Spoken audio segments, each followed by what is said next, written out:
Bienvenidos a Rumbo y Poder. Esto es Rumbo y Poder. ¿Cómo están? Buenas noches, querido Carlos. Me da mucho gusto saludarte, Pepe Centeno, aquí al auditorio, para que podamos platicar con ustedes sobre varios temas. Particularmente, Pepe Centeno tiene todo el análisis correcto de la ley de ingresos.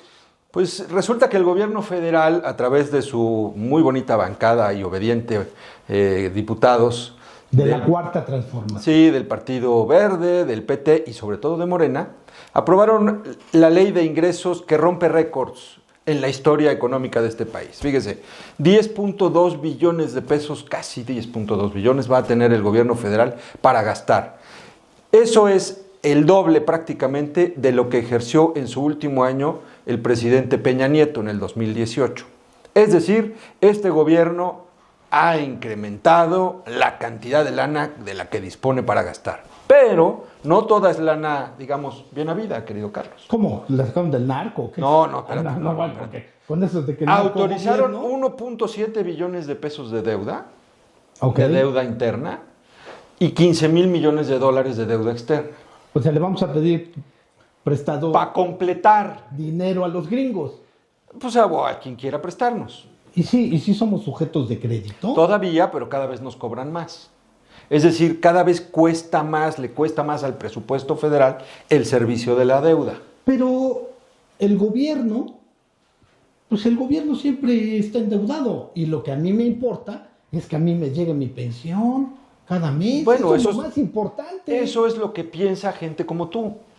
Porque, ¿sabes qué? Que esa es la ¿Qué forma le en la que... hacían Ese es el antes buen al gobierno. dinero? ¿Qué le hacían antes al dinero? La gente piensa que se lo robaban. Claro. Pero no se dan cuenta, y creo que esto es una cuestión de perspectiva, porque el otro día le platiqué a un señor que es un digno espécimen representante de ese pueblo bueno y sabio, que tú dices que no es tan sabio.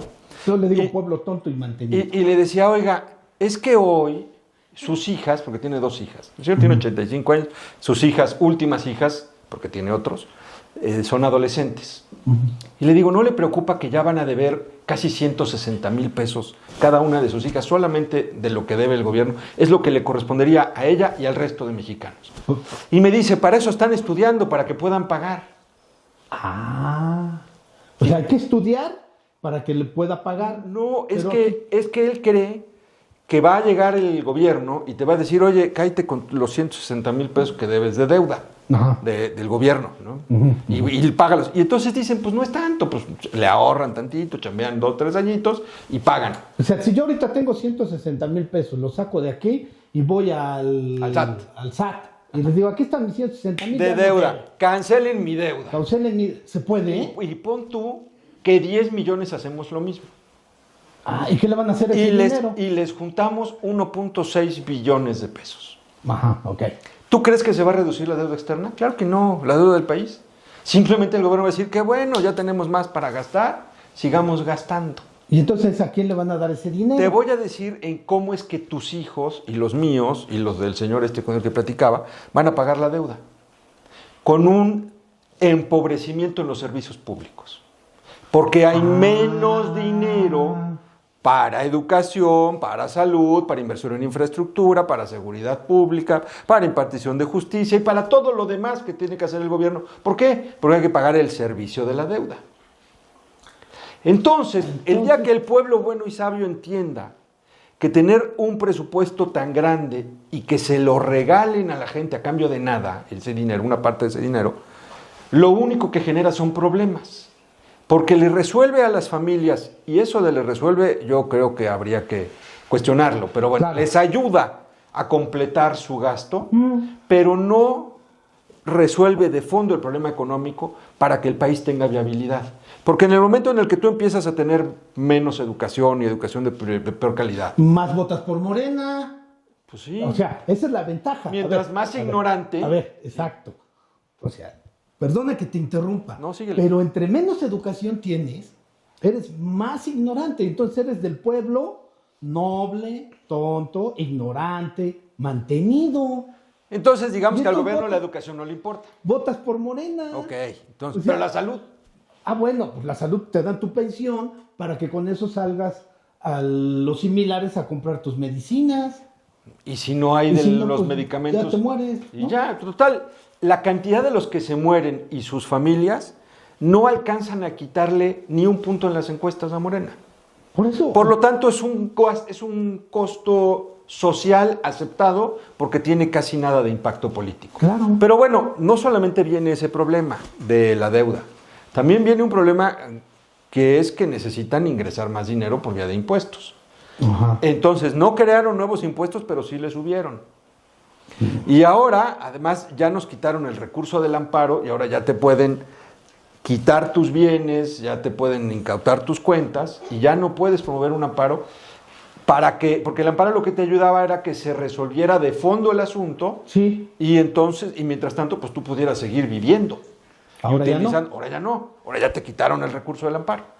Y entonces ya. Entonces ahora paga y luego averiguamos. Si es que debías lo que dice el gobierno que debías. Pero el pueblo noble y tonto y mantenido y jodido, pues no debe. A eso no le importa. ¿Para qué quiere pagar impuestos? Y lo que tú estás diciendo es muy cierto. O sea, Esta ley de ingresos lo único que hace es profundizar las diferencias entre los que pagan y los que no pagan.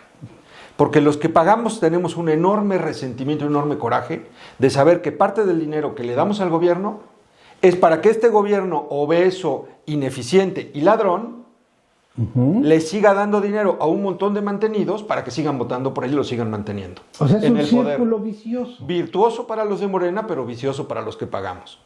Pero claro que los que no pagan y nomás reciben beneficios dicen, órale, cáiganse con su cuerno, ¿no? A ver, ¿por qué no nos postulamos para diputados? Y entonces se me ocurre lo siguiente, que las pensiones paguen impuestos. Es decir, que si te van a dar tus 6,000 pesos de pensión bimestral porque tienes 65 y más mujeres y hombres en este país, de esos 6,000 pesos el gobierno te descuente 1,000 pesos de impuesto. Lo mismo que le descuenta a cualquier otra persona por un ingreso. Entonces, por ejemplo, a la abuelita, al abuelito, en lugar de que le lleguen sus 6,000 pesos bimestrales, que le den sus 6,000, pero que el gobierno les diga, bueno, de esos 6 te voy a descontar impuestos y entonces que se quede con 1,000. Me gustaría esa propuesta. Nadie va a votar por ti, mi querido Carlos. No, pero bueno, sí, favor. Los que pagamos sí, pero los que Pero a ver, ¿a reciben poco no estaría bien? O sea, impuestos sobre las pensiones. Eso sería bueno. Y la otra, ¿por qué no le cobramos impuestos a los narcos? Mira, la droga principalmente se vende ¿dónde? En el mercado americano, en los Estados Unidos, con los gringos, en el mercado norteamericano. Y yo pienso que si tú en algún momento, si Trump se pone, no, que les voy a meter aranceles, lo que los narcos mexicanos y colombianos deberían hacer es, te vamos a cortar el suministro de droga una semana, gringo, a ver qué haces. Y otra semana, vas a ver si no se matan. Precisamente por este tema. Ahora bien. Pero ¿cómo le vas a hacer para cobrarle a los narcos? A mí me gusta la idea. Por eso, pero tenemos que generar un mecanismo de decir, a ver, toda la droga que se vende en Estados Unidos, que son miles de millones de dólares, de ahí nos vas a dar el 25%. O sea, le vas a pedir que se registren ante el SAT, que tengan su RFC, que puedan emitir facturas. Pues a lo mejor no tanto, pero más o menos que cada narco, como le hace ahora. Y que le caiga auditoría del SAT. No, que es muy sencillo. A ver, este año yo vendí 500 millones de dólares, el narco mexicano vendió 500 millones de dólares en Estados Unidos. A ver, entre todos, júntense. Y entonces llegan al SAT y uno mandas ahí un chalán y que me paguen los bancos. A ver, para hacer realidad tu propuesta, Sí. yo diría hay que poner a Andrés Manuel López Obrador en el SAT. Pero se va a robar la mayoría. Bueno, a Adán Augusto, que es amigo de los de la barredora y eso. Bueno, pero entonces él sí los conoce. Si los conoce, sí, claro. Y él sí les puede decir por las loco. buenas, con abrazos y no balazos, Claro. que se inscriban en el registro federal de contribuyentes. Nomás que lleguen con las maletas. No, que se ¿Cómo? registren. No, pero a ver, porque entonces ya estarías legalizando el crimen y no puedes legalizarlo. Lo que se necesita nada más que los narcos lleguen con sus maletas cada mes, que lleguen al Banco Azteca. Oiga, venimos a pagar, ¿qué cuenta? La del Seamos saco. serios, no va a pasar eso. Pero lo que sí hay que hacer. Seamos serios, tienes razón. Pero lo que sí hay que hacer es decirle a los contribuyentes, aguas, viene una cacería a los que tenemos la obligación de pagar impuestos y a los que no, pues lo único que les van a llegar son sus pensiones y su lanita de la que nosotros pagamos. Ese es el México en el que vivimos hoy y ese es el cambio de régimen. Pero los que se quieren oponer al cambio de régimen son los panistas. ¿Cómo Eso viste? es. Ahora bien, ya seamos serios, bien dice Pepe, el tema es, todo lo hace Morena porque tiene una mayoría. Tiene una mayoría por el grupo, el número de diputados y senadores. Eso lo consiguió a través del voto durante las elecciones del año 2024. No, espérate. Obtuvo el 54-55% de los votos y tiene el 75% de los diputados. O sea, no obtuvo por medio del voto. Lo obtuvo por medio de la coacción, lo obtuvo por medio de comprar a los consejeros del INE, porque el Tribunal Electoral Federal, 3 de esos ministros fallan a favor de Morena siempre. O sea, son espurios. Bueno, pero a final de cuentas ellos tienen una mayoría. Eso sí. Perfecto. ¿Qué se necesita en este país para que esa mayoría que hoy tiene Morena se vaya nivelando con otras fuerzas opositoras, particularmente Acción Nacional, que es el partido que tiene la fuerza suficiente para poder competirle a Morena? Tal vez no en este momento, pero sí en un proceso electoral siguiente, en el 27 o hasta en el 30. En este país somos liberales contra conservadores. Así de sencillo. No hay que los de El Verde, que los de MC, que los de acá y que los de allá. Este país está dividido en liberales, que son los priistas, y conservadores, que son los panistas. Punto. Ahora bien, ¿qué sigue para el año 2027? Que los partidos políticos puedan ser o puedan tener una fortaleza que los lleve a ganar elecciones, que los lleve a ganar distritos electorales federales y que la Cámara de Diputados se nivele para que tengamos una oposición real. No quiero decir una oposición política que manotee, sino que a la hora de los votos se vaya emparejando de tal manera que Morena deje de tener todo el poder para hacer lo que se le hinche la gana en este país, como fue la elección del Poder Judicial, que es una verdadera asquerosidad. Bueno, ok.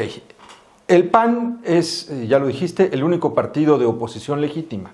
Sí. Porque el partido Movimiento Ciudadano, pues a veces juega de patiño, a veces sí tiene posiciones opositoras.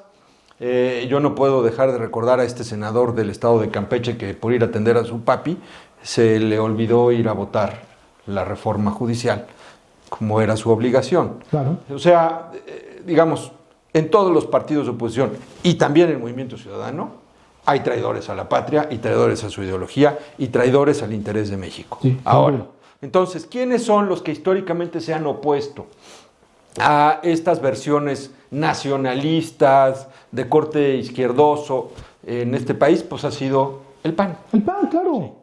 Y el PAN surge incluso antes del PRI, de que el PRI sí era su cambio de nombre, claro. El último, que fue en 1940 y algo. El PAN surge en el 37 o 36, lo funda Manuel Gómez Morín, y siempre ha sido consistente en esta línea ideológica. No, a veces más cercano a los intereses de la Iglesia, a veces más con posiciones republicanas, incluso de corte liberal libertario, no liberal tirado a la izquierda, sino libertario. Y hoy quiere refundarse y no sé si lo consigue, fíjate, porque cambiar el logo y darle este movimiento, este círculo que como que se mueve, pues no, digamos, no significa a los ojos del ciudadano que realmente estén cambiando las cosas. Lo que sí proponen es que, a diferencia de como era antes, que para ser militante tenías que pasar prácticamente por un proceso larguísimo y los grandes tatiascas del partido tenían que aprobarte, ahora no, dicen que con que te inscribas por vía electrónica y apretes Enter, ya puedes ser militante. Lo cual está bien. Lo cual está O bien. sea, está bien porque antes para ser panista necesitabas pasar, era más fácil doctorarte en Harvard que entrar al PAN. Haz de cuenta. Y la otra es que ahora sí ya van a abrir las candidaturas ciudadanas, van a haber primarias que van a estar normadas en los estatutos, que puede ser por encuesta, que puede ser por elección interna. Es decir, pero ya no va a ser esta cúpula decidiendo quiénes son los candidatos. Creo que eso también está bien.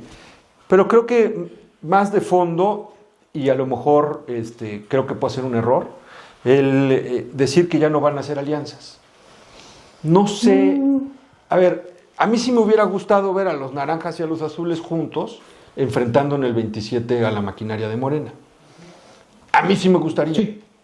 Porque hay muchos distritos, por ejemplo, en Jalisco, o quizá en el Bajío, o en Yucatán, en donde los votos que le quite, por ejemplo en Jalisco, que los votos que le quite el PAN a Movimiento Ciudadano puede significar que Morena gane ese distrito. Sí, claro. Sí. O los votos que le quite Movimiento Ciudadano a la oposición, al PAN, en Puebla, puede hacer que gane Morena ese distrito. Claro, ¿Sí me expliqué? Claro, sí, por supuesto, es la división. O sea, estás dividiendo el voto y favorece a un partido que tiene una maquinaria, en este caso Morena. Exacto. Entonces, ahí sí creo que es un error político. También está haciendo una cerrazón del lado de los naranjas, pero a los ciudadanos que nos interesa mantener el Estado de Derecho, el equilibrio de poderes, la división de poderes, que haya un presupuesto más ad hoc con el nivel de los ingresos, que no nos extorsionen y nos imprimen a los contribuyentes, Claro. Pues necesitamos que haya una oposición activa, inteligente y generosa. Y creo que estas posiciones no van a ayudar a eso. Fíjate que lo que yo creo que en el Partido Acción Nacional se está dando es el primer paso. Y eso me parece importante. Si de alguna manera tú no empiezas a refundarte, aunque sea anunciarlo, tal vez con el cambio de logotipo, como sea, no das el primer paso, no vas a dar el segundo, ni el tercero, ni el cuarto. Me parece que Acción Nacional está haciendo lo que debe hacer, que es anunciar cambios, dar los primeros pasos, y como todo se va a ir tropezando en este camino, pero finalmente tendrá que fortalecerse. Eso es lo primero. Lo segundo, en el caso del no a las alianzas, pues me parece que es una parte de un discurso en este momento.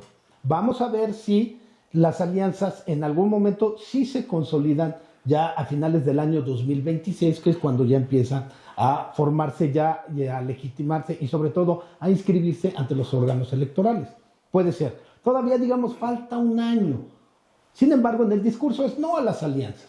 Movimiento Ciudadano también dice, no, nosotros vamos solos porque hemos crecido y vamos para arriba. Sí. Pero lo que está pasando, y lo dices muy bien, es la división del voto. ¿Qué debe pasar en este país? Creo es necesariamente la unidad entre Movimiento Ciudadano y Acción Nacional, porque de esa manera pueden ser mucho más competitivos, como bien lo dices, para ganarle a Morena. ¿Por qué no aliarse con el PRI? Porque el PRI tiene una tendencia más a Morena. Y los otros partidos pues forman parte de esta división de poder. Porque el PRI ya no existe. Todavía. Sí, existe, todavía tiene oficinas, todavía tiene logotipo, pero ya realmente los liderazgos que antes estructuraban y movían a mucha gente, pues ya se fueron a Morena. Ya se fueron a Morena. Ya se fueron a Morena. Es decir, ¿dónde está la oposición en este país? Está en los segmentos urbanos, clase medieros, con cierto nivel educativo y que comprenden las ventajas de tener un régimen político en el que haya democracia, en el que haya libertades, que haya Estado de Derecho, que haya instituciones fuertes que hagan efectivos todos estos derechos. Sí, por supuesto. Esos somos los mexicanos que creemos en eso. Y la otra parte de mexicanos, pues son los que creen que necesitan un gobierno autoritario, mandón, que represor. No, yo no diría. Sí, eso quieren. Pero quieren un gobierno represor. No, yo quiero uno que me dé mis. Por eso, o sea, que reprima a los que ponen la lana para que puedan seguir dando, sí. ¿no? Eso es lo que quieren, realmente. Entonces, tenemos estas dos versiones de país. ¿Quién nos va a representar a los que tenemos esta agenda? Pues aparentemente Acción Nacional, probablemente Movimiento Ciudadano, pero ya no se quieren poner de acuerdo. ¿Quién sabe si con estos cambios que anunció el PAN, con esta nueva imagen, con estas nuevas prácticas a su interior, logren convencer a amplios segmentos de la población de que sigue siendo una opción legítima de cambio? Creo que, y esa es una reflexión personal, estimado Carlos, ya no se trata de quién es opción legítima o no. Yo más bien creo quién queremos que nos gobierne. ¿Los que están ahora y que sigan por este camino de destrucción de instituciones? ¿O los que están atreviéndose a oponerse? Eso es lo que yo pregunto. Pues vamos a ver, porque el pueblo noble, tonto, ignorante, mantenido, tendrá que decidir en el año 2027 a ver qué quiere. Vamos a esperar cuál es lo que dicen. Sin embargo, a mí me parece que la oposición está dando sus primeros pasos y tal vez no le alcance para mucho en la elección del 2027, pero para el 2030 tendrá que alcanzarle y así, porque eso es un ciclo político. Hasta el PRI, después de 70 años, perdió. Ahora, me gusta lo que dices porque tienes razón. Están por lo menos dando señales de que están vivos y de que quieren hacer algo, y quieren cambiar. Ahora, creo que el resultado de estos cambios los va a valorar la gente en función del cuento que le cuente el PAN. Si la narrativa que cuentan es atractiva, si la narrativa es coherente y es consistente, probablemente sí vuelvan a recuperar los amplios segmentos de la población que un día confiaron en ellos. Y yo la última reflexión que hago, y le insisto, ya no importa si es azul o es naranja. Aunque yo sí tengo mis desconfianzas con los naranjas, más que con los azules, pero ya no importa. Lo importante es que haya un cambio en este país. Porque para cómo vamos, y acuérdate de mi frase, vamos rumbo al precipicio. En efecto, muy bien. Bueno, pues muchas gracias por acompañarnos. Pepe Centeno, eres muy amable. No, fuiste muy amable tú, querido Carlos. Muy bien, recuerden que si eres chairo, no nos veas. Pues sí, te puede doler la cabeza. Este programa es para gente con pensamiento libre. Gracias.